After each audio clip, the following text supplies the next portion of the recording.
Axloq degan nima? Assalomu alaykum, o'moq bolalarim.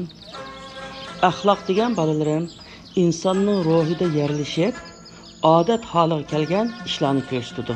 Masalan, kuyinish, sig'inish, achchiqlanish, yomon ko'rish degandek. Axloq ikki turli bo'ladi. Uning biri go'zal axloq, yana biri nachar axloq. Ustoz, axloqli kishilar qanday bo'ldi? Güzel axloqli kishilar qanday bo'ladi? Güzel axloqli kishilar rost gap qiladigan, boshqalarga kuyinadigan, ishni obdan qiladigan keladi.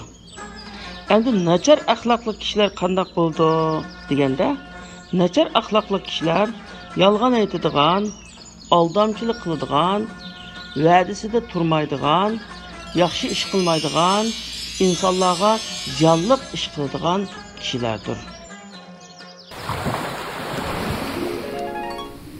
Assalomu alaykum. Ana til o'smirlar kanalimizga xush keldingiz.